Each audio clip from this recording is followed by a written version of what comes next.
Greetings, my friends, and welcome to Reading Epic Threads. I present to you now from badlands.substack.com the latest from Joe Lang. A conflict of interest. We've been funding our enemies for a long time, by Joe Lang.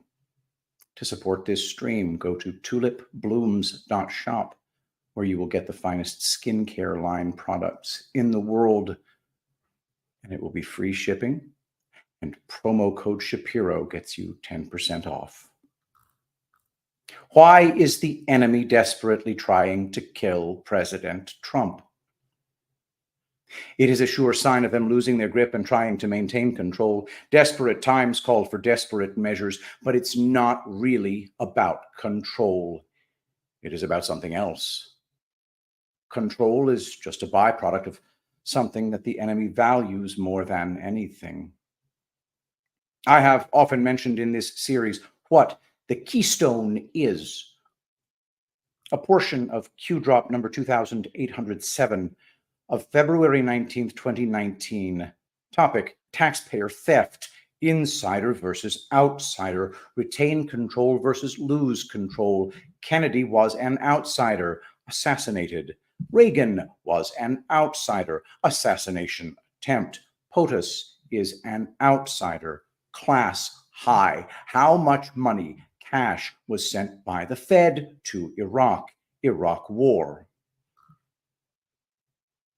What does the enemy value more than anything in the world? Money, taxpayer theft. I don't think most people realize the depth of corruption in our government when it comes to taxpayer theft. Money is the keystone, and Q told us to follow the money because it is the common denominator in all the corruption and all the treason. Everything is connected to money.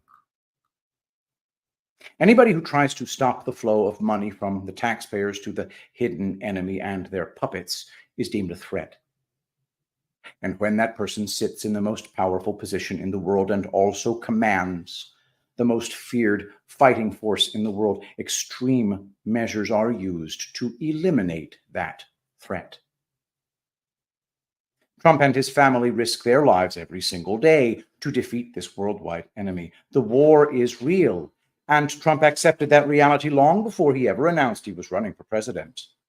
Remember, one of his closest friends was also a real threat to the enemy, and I believe that they killed him before he would ever get close to the presidency. Pictured here, JFK Jr. JFK Jr. was loved by the American people. The enemy knew his popularity with the American people would be difficult to overcome. And they also knew he was aware of who the real enemy were, because the real enemy had murdered his father. The enemy eliminated JFK Jr. because JFK Jr. was planning to run for the Senate in New York and also had higher aspirations. I've always believed his plan was sabotaged, and it was no coincidence that Hillary was running for the same Senate seat in New York at the time. She had no chance of beating him for that seat. With his unexpected death, America lost an opportunity for a completely different history and direction. Trump hasn't forgotten his friend and what they did to him and his family. Payback is coming, and the enemy knows it. It has always been a real war, and the threats are real. It is a war between insiders and outsiders. We are the outsiders, and Trump has become our champion. He has picked up the mantle that his close friend gave his life for. It is a war for control, and money gives the enemy control of almost everything. But who is going to win this war? Will the enemy retain control or lose it? That's the question. I would argue that the enemy has already lost control and is now reacting instead of controlling things. Things are desperately trying to cover up stories that keep exposing the monumental corruption that has gone on throughout our entire lives. For example, Q asked how much money, cash, was sent by the Fed to Iraq War. I covered this important story at the end of a previous article titled Bad Actors.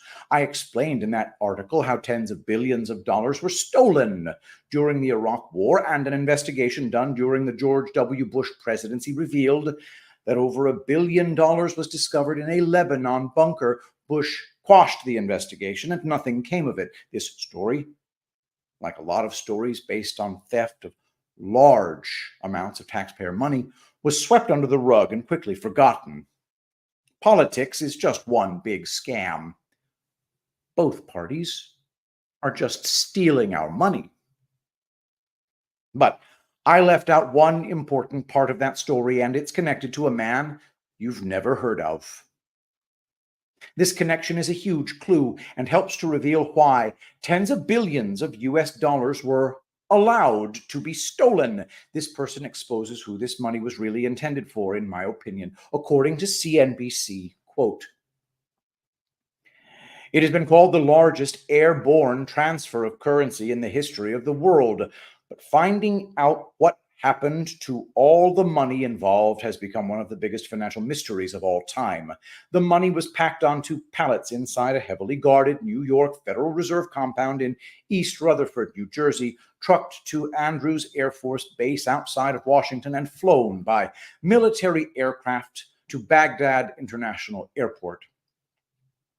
By one account, the New York Fed shipped about $40 billion in cash between 2003 and 2008. In just the first 2 years, the shipments included more than 281 million individual bills, weighing a total of 363 tons. But soon after the money arrived, in the chaos of war-torn Baghdad, the paper trail documenting who controlled it, all began to go cold." End quote. As I wrote about before, there were no documents tracking this money at all once it got to Iraq. That was on purpose. How do you steal tens of billions of dollars and stash it in bunkers around the world, like the one discovered in Lebanon to fund Hezbollah? Answer: you make sure there is no paper trail. More from CNBC, quote, "And although the money was handled by a variety of trained American officials and military officers in the first legs of its trip halfway around the world, CNBC has learned that something unusual happened on the Baghdad side of the transaction. Each of the money flights to Baghdad was met at the airport in Iraq by the same man." End quote. One man was responsible for picking up the billions of dollars and transporting them to the Iraqi central bank. Just one man. More from CNBC, quote, "The previously unknown Coalition Provisional Authority, CPA, official was tasked with picking up the bales of billions as they were unloaded from C-17s and arranging for them to get to the Central Bank of Iraq in downtown Baghdad. It was a perilous journey of about 7 miles over a road the U.S. military called Route Irish. Through territory often controlled by insurgents, travelers faced the threat of rocket-propelled grenades, mortars, car bombs, and IEDs. Transit was so dangerous that returning American GIs often posted YouTube videos of their trips on Route Irish just for the bragging rights of having been there." End quote. This previously unknown American official had to transport these pallets of dollars weighing tons in trucks along one of the deadliest roads in Iraq. Our military did not participate in this leg of the journey. Doesn't that seem suspicious? Our government sure trusted this one man. Who was he? More from CNBC. The CPA official was a stocky, middle-aged, naturalized American citizen of Lebanese descent who was born in Saudi Arabia. His first name is Basil. At his request, CNBC has agreed to withhold his last name from this story. Basil ferried cash in Baghdad for the CPA and the American embassy from 2003 until 2008, all told, handling, he said, about $40 billion in cash. His job made him the very last American to see that money before it disappeared into the vaults at the Central Bank of Iraq. And it may have made him the only person in the history of the world to oversee the movement of $40 billion in a combat zone. End quote. We don't even know this person's full name. The media would only give us his first name, and we don't know if that was his real name either. Basil was in charge of moving $40 billion in a combat zone on one of the deadliest roads in Iraq, and he never lost a single load. Isn't that amazing? It sounds like a miracle. Don't miss the important clues that we were just given. Basil was a naturalized American citizen of Lebanese descent, but he was born in Saudi Arabia. Who does that remind you of? If you've followed this series from the very beginning, you'll remember that Prince Al-Walid was born in Saudi Arabia and is also of Lebanese descent. Just a coincidence? Al-Walid was born in Jeddah, Saudi Arabia. Please remember that very important data point: a lot of roads lead to Jeddah. Al-Walid's father was a member of the Saudi royal family, and his name was Talal bin Abdul Aziz Al Saud. His mother was Mona El Sol, the daughter of Riyad El Sol, who was the first prime minister of Lebanon. From his very beginning, Prince Al-Walid had deep and wealthy connections in both Saudi Arabia and Lebanon. Both of those connections are very important and will reveal a lot as I continue in this series. What are the odds that this Basil character was affiliated with Prince Al-Walid? I actually think those odds are pretty high, considering the background of this Basil character and the fact that Al-Walid had strong ties to the Bush family and the CIA. More from CNBC, quote, "It doesn't seem that anyone in the US government planned ahead of time to put so much responsibility and temptation into the hands of just one man. A typical pallet held 640 bundles, which the handlers called bricks, with 1,000 bills in each bundle. Each pallet weighed 1,500 pounds, and they were separated by color. Gold seals were used for $100 bills, brown seals held 50s, purple seals 20, and so on. The chain of custody of the cash was rigorously documented as it left the custody of the New York Fed and was signed over to Air Force officers who oversaw the loading of C-17 transport planes and flew with the bales of money on the long flight to Baghdad. When the cargo holds were unloaded in Baghdad, Basil was there." End quote. Why would we be so diligent in the chain of custody, transferring $40 billion from New York, only to allow for no chain of custody or paper trail once it got to Baghdad? You know the answer. The plan was always to steal the money. And President George W. Bush didn't just turn a blind eye to the theft. He actually stopped an investigation that had discovered over $1.5 billion in a bunker in Lebanon. This is how American taxpayers are scammed out of their hard-earned money. Q mentioned how the scam works in Q Drop number 2807 of February 19th, 2019. Who controls the distribution of funds? Who accounts for the funds? Who has access to the funds? Who really has access to the funds? Do funds return in the form of political donations? Do funds return in the form of massive donations to foundations and or institutes? Do funds return in the form of offshore bank accounts for future payments and payoffs? Replicate, environment, green, aid assist, etc. No honest control in place, no checks and balances in place, no safeguards in place. Threat of an outsider becoming president, loss of control. President Trump was an outsider and a threat to the cabal's control. This is one of the reasons that Trump ended all the wars. But how did Basil get this very important job? I'm sure he had great qualifications and came highly recommended, right? Surely he had lots of experience transporting large sums of money. Guess what his occupation was before he was responsible for such large amounts of money? According to CNBC, he was a translator and just happened to be in the right place at the right time to get this job. Does anybody believe that? Do you really think we would trust all that money to a translator? This entire story by CNBC is a feel-good puff piece about a guy that, according to the story, performed a great service for our country. He also supposedly never lost a single dollar that he transported without military escort. The only way that happens is if Basil is connected to someone very powerful. What are the odds that he wouldn't lose a single dollar on all those trips along one of the most dangerous roads in Iraq? Did he have a green light to transport the money by the enemy?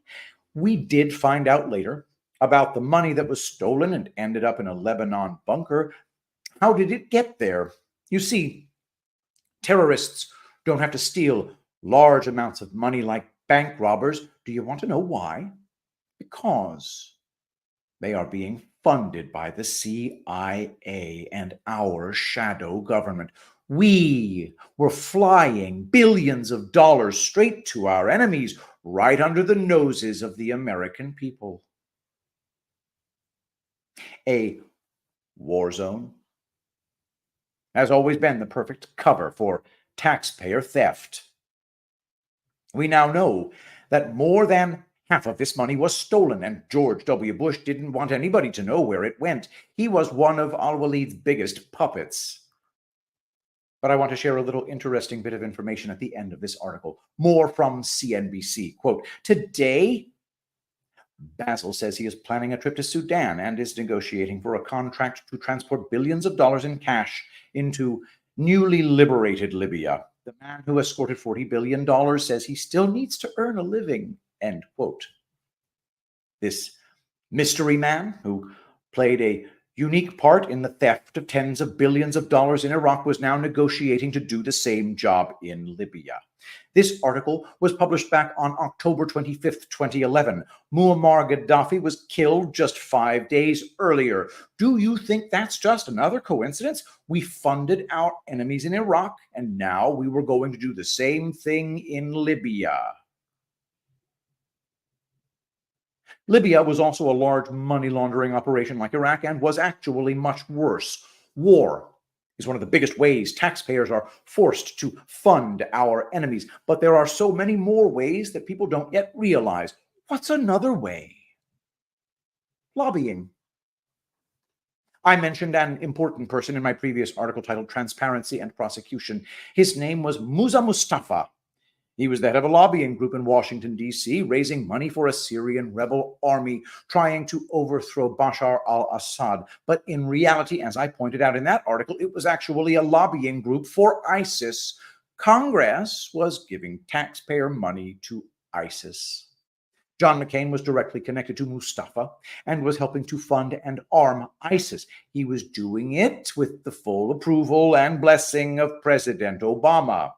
That ISIS lobbying group was called the Syrian Emergency Task Force. Mustafa was the go-between for McCain and ISIS leader Abu Bakr al-Baghdadi. This wasn't the first time that Mustafa worked with McCain. Did you know that Mustafa also led another lobbying group named the Libyan Emergency Task Force, a similar name and the same playbook?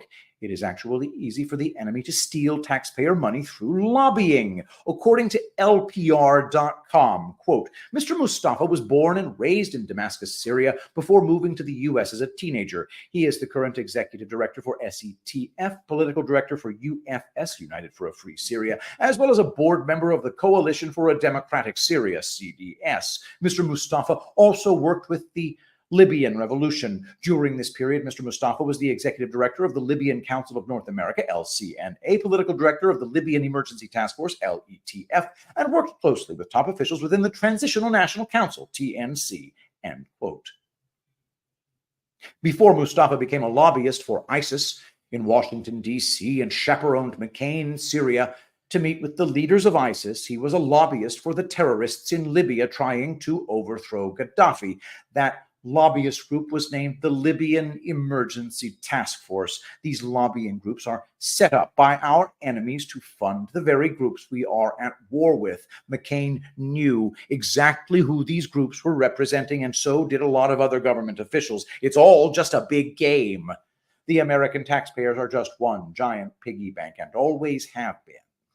McCain and Mustafa were trying to overthrow Bashar al-Assad in Syria. That's why McCain went to Syria with Mustafa and met with ISIS back in 2013. Did you know that McCain made a similar trip to Libya 2 years earlier before Gaddafi was overthrown? Just a coincidence?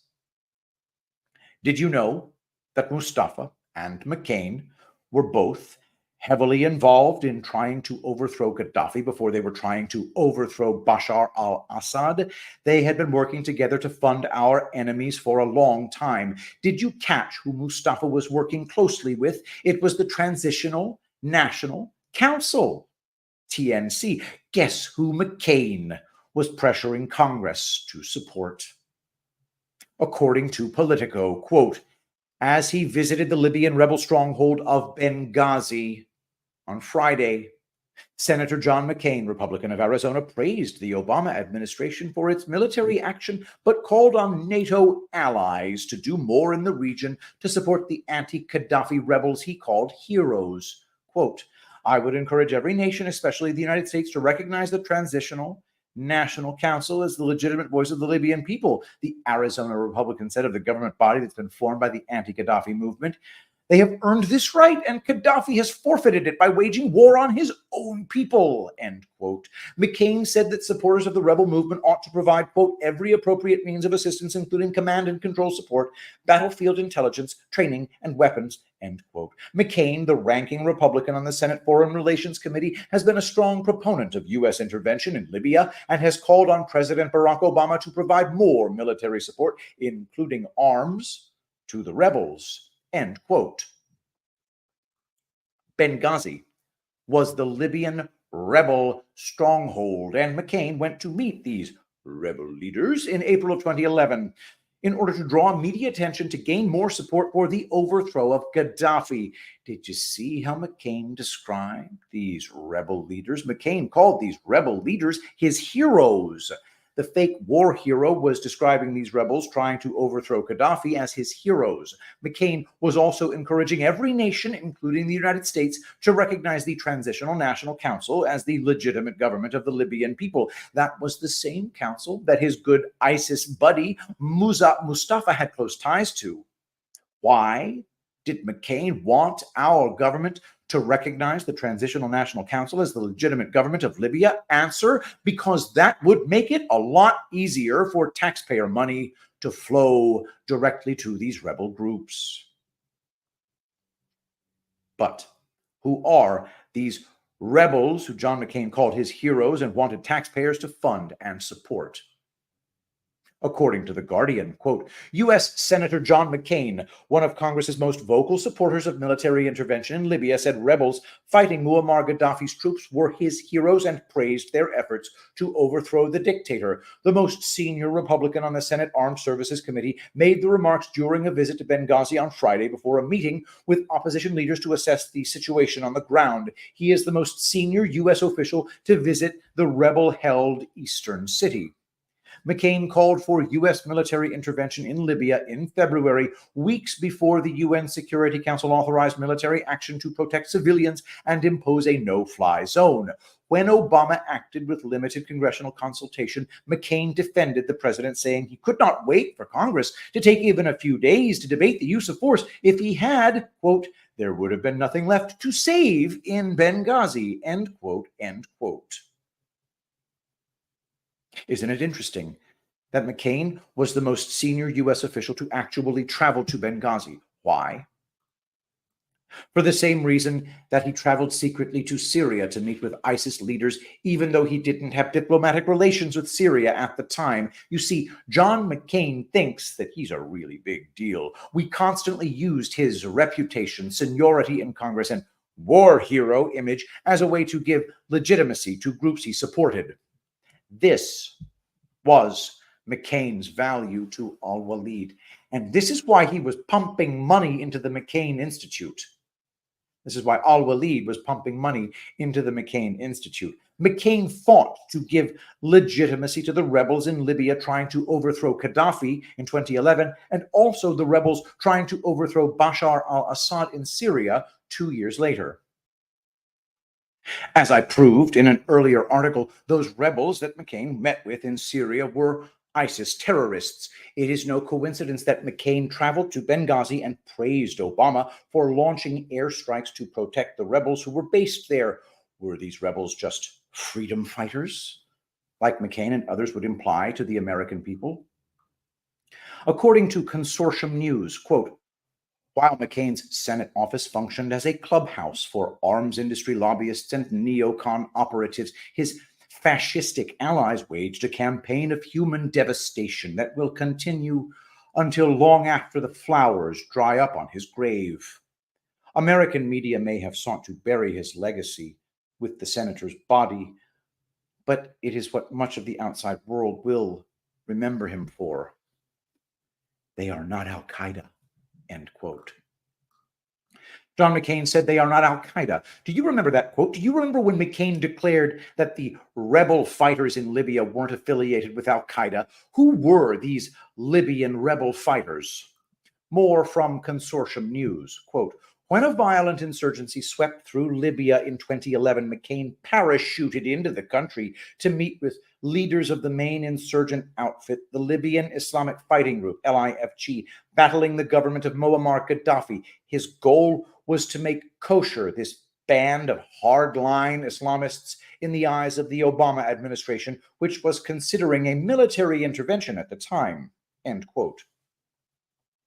These hardline Islamists that McCain went to Benghazi to meet with were called the Libyan Islamic Fighting Group, LIFG. Here's John McCain and a couple of his buddies from the Senate meeting with the leader of the LIFG. McCain with Abdel Hakim Belhaj, leader of the Islamic Fighting Group, a former Al-Qaeda affiliate. For those of you just listening, Lindsey Graham on the right, Dick Blumenthal on the left. His name is Abdel Hakim Belhaj. He was the leader and founder of the Libyan Islamic Fighting Group. Was the Libyan Islamic Fighting Group really a former Al-Qaeda affiliate? Here's how McCain described them. According to the activist Post, quote, McCain farcically heaped praise upon the Libyan rebels by stating, quote, what I have witnessed today in Benghazi is a powerful and hopeful example of what a free Libya could be, a place where the dignity and the desires of all people for freedom and opportunity are respected, and assured us that despite evidence from the U.S. military itself, he has, quote, met with these brave fighters and they are not Al-Qaeda. And to the contrary, they are Libyan patriots who want to liberate their nation, end quote. McCain said that these brave Libyan fighters were not Al-Qaeda. He said that they were just patriots trying to liberate their country. Why would McCain feel the need to declare that the rebel fighters he was promoting were not affiliated with Al-Qaeda? Pictures tell 1,000 words. People recognized who he was meeting with in both Syria and Libya, and many knew they were all affiliated with Al-Qaeda. John McCain was lying, and he knew it. How do we know? Did you catch that little clue? The U.S. military had evidence that they were Al-Qaeda. Here's part of a study they conducted to find out what groups we were fighting in Iraq and what countries they were coming from, according to the Combating Terrorism Center at West Point. Quote, the previous reports may have collectively understated the Libyan contribution to the fight in Iraq, but the relative synchronization of earlier analyses suggests that the pattern of immigration to Iraq has simply shifted over time. In an admittedly small sample, 76.9%, 30 of the 39 Libyans who listed their arrival date in Iraq entered the country between May and July 2007, which may indicate a spring surge of Libyan recruits to Iraq. If the numbers cited by the Los Angeles Times in July 2007 are any indication, even the U.S. Army may have underestimated the Libyan contingent in Iraq. The apparent surge in Libyan recruits traveling to Iraq may be linked to the Libyan Islamic Fighting Group's increasingly cooperative relationship with Al-Qaeda, which culminated in the LIFG officially joining Al Qaeda on November 3rd, 2007. End quote. Our military said that the LIFG had officially joined Al Qaeda in 2007 and were sending lots of fighters to kill American soldiers in Iraq. McCain met with them in Benghazi in 2011, and he was pressuring our government to arm, train, and fund them. He is the worst kind of traitor. Libya was more important than most people realize when it comes to the war in Iraq. Libya was providing the most foreign terrorists in Iraq based on population size, and that's not a coincidence. The Libyan Islamic Fighting Group had joined Al Qaeda and were training fighters in Libya to go and fight in Iraq. Libya had become the new safe haven training ground for our enemy. Did McCain not know who these terrorists really were when he traveled to Benghazi to meet with them? As the senior member of the Senate Armed Services Committee, how could he possibly not know that the LIFG was affiliated with Al Qaeda? The military wasn't the only one that put out a report on the LIFG being part of Al Qaeda. Here's a report from the U.S. Treasury, quote, October 30th, 2008. The U.S. Department of the Treasury today designated 3 members of the Libyan Islamic Fighting Group under Executive Order 13224. Which targets terrorists and the financial, technological, or material support networks of terrorists. LIFG, along with other Al Qaeda affiliates, seeks to exploit our globalized world, raising funds in Europe for transfer to terror cells operating in North Africa, said Adam Zubin, Director of Treasury's Office of Foreign Assets Control. End quote. The U.S. Department of the Treasury had designated LIFG members as terrorists and also designated them as an affiliate of Al Qaeda. This was back in 2008. Do you really think McCain and Obama didn't know that they were part of Al Qaeda? More from the U.S. Treasury. Quote, LIFG officially announced its formation in 1995 among Libyans who had fought Soviet forces in Afghanistan and the Gaddafi regime in Libya. The LIFG is believed to have participated in the planning of the May 2003 Casablanca suicide bombings, and LIFG has been linked to the 2004 Madrid attacks. Since the late 1990s, many LIFG members have fled Libya for various countries, particularly the United Kingdom. In early November 2007, Ayman al-Zawahiri announced the LIFG had become an official affiliate of Al Qaeda.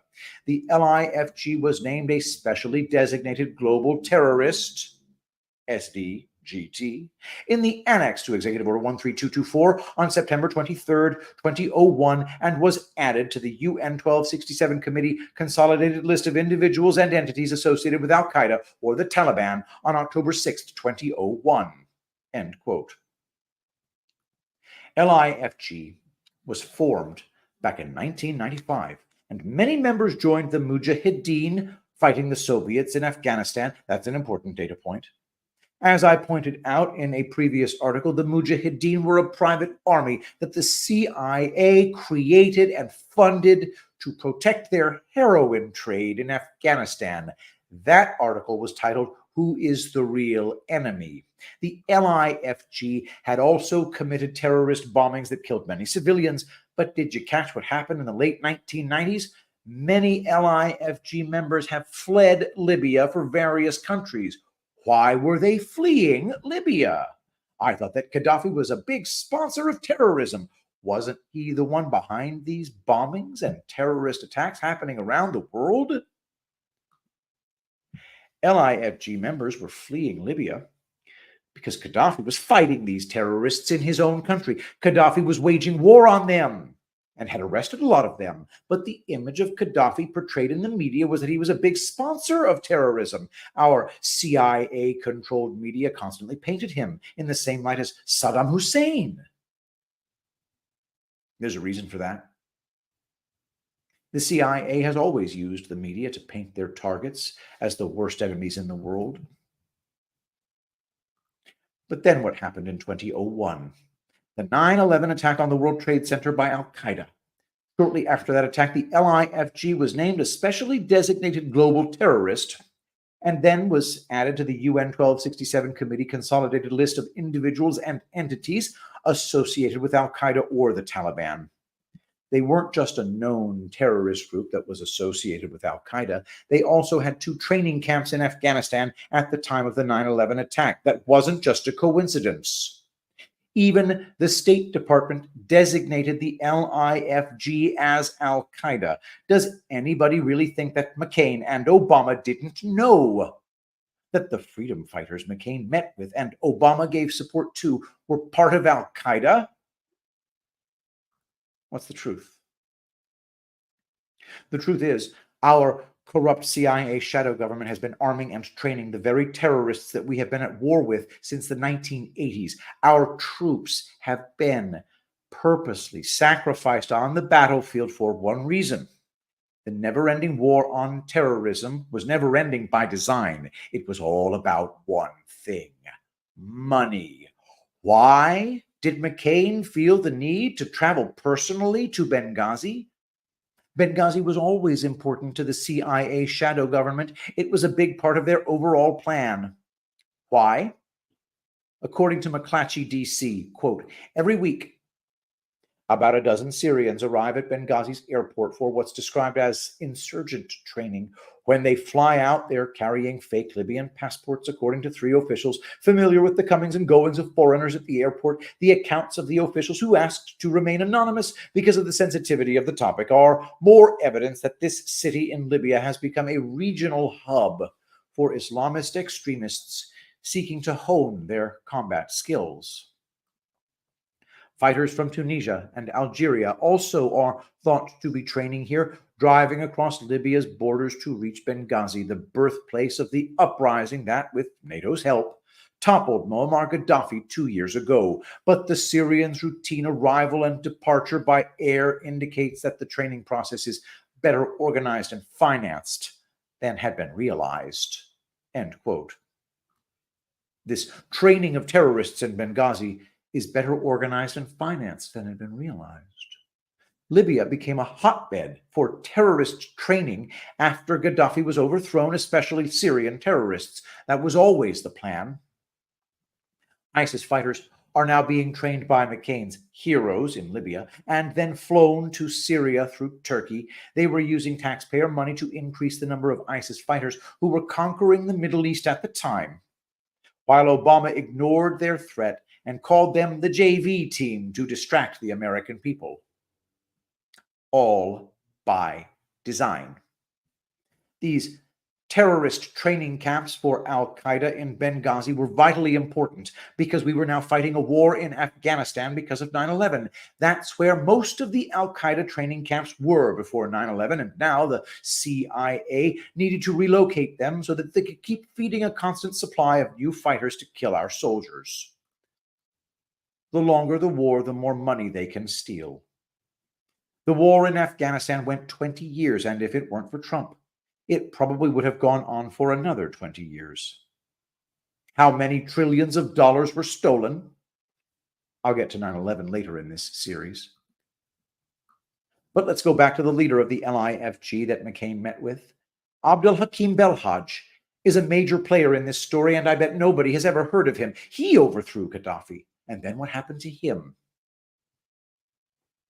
According to Wikipedia, quote, Abdul Hakim Belhaj, born the 1st of May, 1966, is a Libyan politician and military leader. He is the leader of the Islamist Al-Watan Party and former head of the Tripoli Military Council. He was the emir of the defunct Libyan Islamic Fighting Group, an anti-Gaddafi guerrilla group, end quote. This leader of Al-Qaeda terrorists became a politician and the leader of a new political party that he created in Libya. Do you remember me mentioning in previous article how John Brennan, during the Obama administration, was encouraging Hezbollah to become a political force in Lebanon? Now they control Lebanon because it's the same playbook.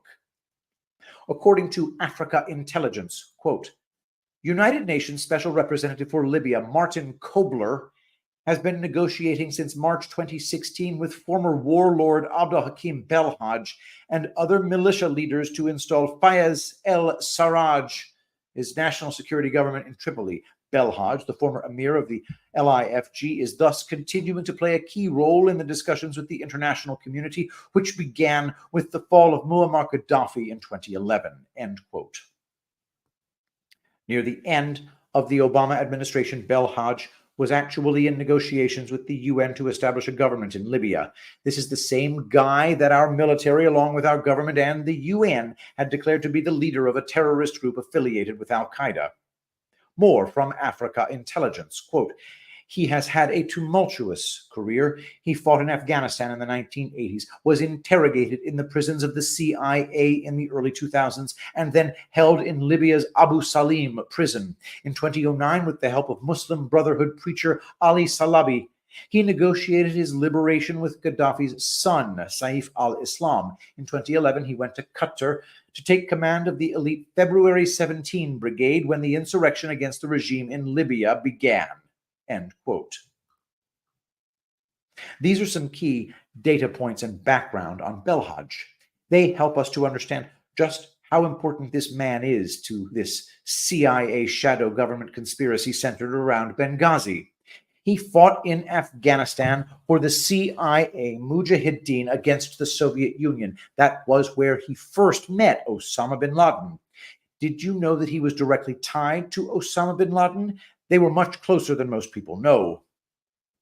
He went to Sudan after Osama bin Laden moved his operations there and then followed Osama back to Afghanistan, where he was kicked out of Sudan. He was running al-Qaeda training camps in Afghanistan. He wasn't just a member of al-Qaeda, he was a close associate of Osama bin Laden and one of al-Qaeda's most important leaders.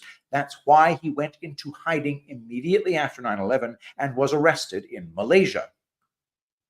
But why was he picked up by the CIA and sent back to Libya, where Gaddafi imprisoned him along with a lot of LIFG leaders? Remember, after 9/11, Gaddafi took the war on terror as a serious threat by President Bush and voluntarily gave up his weapons of mass destruction programs and made peace with the Western nations, including the United States. Gaddafi had been fighting a war against these same terrorists for years. The U.S., under George W. Bush, had made a deal with Gaddafi to turn over Belhaj and any other LIFG members they captured. Belhaj then spent several years in a Libyan prison. But did you see who negotiated his release? In 2009, his release from prison was negotiated by a big member of the Muslim Brotherhood named Ali Salabi. That's an important data point. Obama had won the presidential election in 2008, and Gaddafi was still of the mindset to cooperate with America in any way possible. He wanted to keep good relations with the new administration. I have no doubt that the Obama administration asked Gaddafi to release Belhaj and a bunch of his minions in the LIFG. Obama has strong ties to the Muslim Brotherhood, and I will reveal all that evidence in coming articles. Gaddafi agreed to release Belhaj and others to keep goodwill with the new president of the United States. When Belhaj was released from prison, he went to Qatar to command the February 17 Brigade. This would be the very brigade that he would later lead to topple and kill Gaddafi. It was also the Libyan brigade that was assigned as part of the security at the consulate in Benghazi. Did you know that? They literally did nothing to stop the attack. Are you surprised? But guess what? Belhaj didn't just become a politician after toppling Gaddafi so he could help form the new government, and he also became a very successful businessman. More from Africa Intelligence. Quote, 5 years on, Belhaj, now in his 50s, has begun a new life. He remains influential with the government in Tripoli and the Fajr Libya militia coalition, but keeps out of the fighting as he works to extend his business activities from his fiefdom in Mitiga, where he controls the airport and the area surrounding it, and his rear base in Turkey. The soldier turned businessman is active in a range of sectors, including healthcare, property, air transport, and the media, and this in the Sudan, Tunisia, and Turkey, as well as Libya. To achieve this success, Belhaj has been able to rely on political and economic support from a network of businessmen and other influential figures. End quote. After being released from prison and then toppling Gaddafi, Belhaj has gone from being a wanted terrorist around the world associated with Osama bin Laden to a highly successful businessman, and not just in Libya, but Tunisia, Sudan, and Turkey. These locations are way more important than I bet anybody realizes. He owned a transportation company. That is not a coincidence. According to Global Watch analysis, quote, he soon shows an unsuspected appetite for business, so much so that barely a year later, in the fall of 2012, his name appears on the list of the richest Libyans of the post-Gaddafi era, and his fortune is estimated at more than $2 billion, end quote. Belhaj didn't just become a very wealthy Libyan after toppling Gaddafi, he came to own some very strategic businesses. More from Global Watch analysis, quote, a year later, he founded his airline, Al Ajniha, the Wings, and thus established a monopoly on flights to the Libyan capital. The airport of Matiga, which he controls, has become the only operational airport since the destruction of the international airport of Tripoli. In January 2019, Belhaj was finally caught up with justice. A British parliamentary report points to his involvement in migrant smuggling, and the Libyan public prosecutor Siddiq al-Sur issued a warrant against him for abuses and war crimes. Cornered, Belhaj moves to Istanbul, end quote. Belhaj became a billionaire and owned an airline where he had a monopoly on flights to the Libyan capital at the only operational airport. Those al-Qaeda terrorists that were being trained in Benghazi were then being flown on his airline to Syria through Turkey in order to join ISIS, all with Obama, Hillary, and McCain's full support. How does a terrorist leader associated with Osama bin Laden before 9/11 be allowed to become a highly successful businessman and politician? Here's the truth. Abdelhakim Belhaj was a CIA asset from the beginning and was now a major part of the plan to expand ISIS and to take down another Putin ally, Bashar al-Assad in Syria. We are supposed to be living in a representative republic. Does anybody really think that Obama, Hillary, or McCain ever represented Americans? They clearly had conflicts of interest, especially when it came to Benghazi. But did you catch the date that the Libyan government issued an arrest warrant against Belhaj for war crimes? It happened in January of 2019. Who was president at that time? Just a coincidence? What led to this warrant by the Libyan government, which caused Belhaj to flee to Turkey? I bet a lot of people missed this news in Trump's first year as president. More from the previous article at Wikipedia. Quote, as of June 2017, following the 2017 Qatar diplomatic crisis, Belhaj was placed on a terrorist watch list on suspicion of terrorism-related activities with Qatari support, with Egypt, the UAE, Bahrain, Saudi Arabia, and Libya's Tobruk government among those supporting this claim, end quote. I mentioned this Qatar diplomatic crisis in my very first article in this series titled Trump Takes Out the King. Qatar was one of the biggest funding sources for al-Qaeda, and with the approval of Trump, Saudi Arabia and other Arab countries blockaded Qatar to cut off that funding. Belhaj was immediately placed on the terrorist watch list by several countries, including the Tobruk government in Libya, who issued a warrant for his arrest. Trump has never forgotten about Benghazi. From December 17th, 2013 on Twitter, Donald Trump, Benghazi is now a full-blown training center for jihadists. Congratulations to the Obama administration. 2013. This article helped to set the table once again for my coming articles. Next, I will finally get to the attack in Benghazi and why Ambassador Stevens was targeted. That's the latest from Joe Lang. Now, if you wish to support what I do here, if you like the newer style that I'm doing here, Well, you can absolutely 100% let me know that by making a purchase at tulipblooms.shop.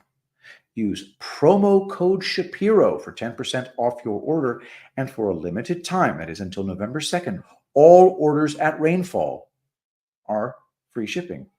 Rainfall, Artisan Soaps, Epic Moisture, the Epic Moisture Body Bowler. What about the luxurious serums collection? Castor Blend Body and Scalp Serum. This stuff goes on my, well, it goes on my head, my bald scalp, every single day. It has an amazing essential oil in it. It's a rosemary essential oil, calms the skin, just generally takes out the red. All of these things, free shipping, 10% off. Check them out. tulipblooms.shop. And thank you, everybody, so very much for watching. And that's our show. Let us pray. Saint Michael the Archangel, defend us in battle. Be our protection against the wickedness and snares of the devil. May God rebuke him, we humbly pray. And do thou, O Prince of the heavenly host, by the power of God, cast into hell Satan and all evil spirits who prowl about the world, seeking the ruin of souls. Amen. I love you all. Thank you so much for being here. I'll see you tomorrow.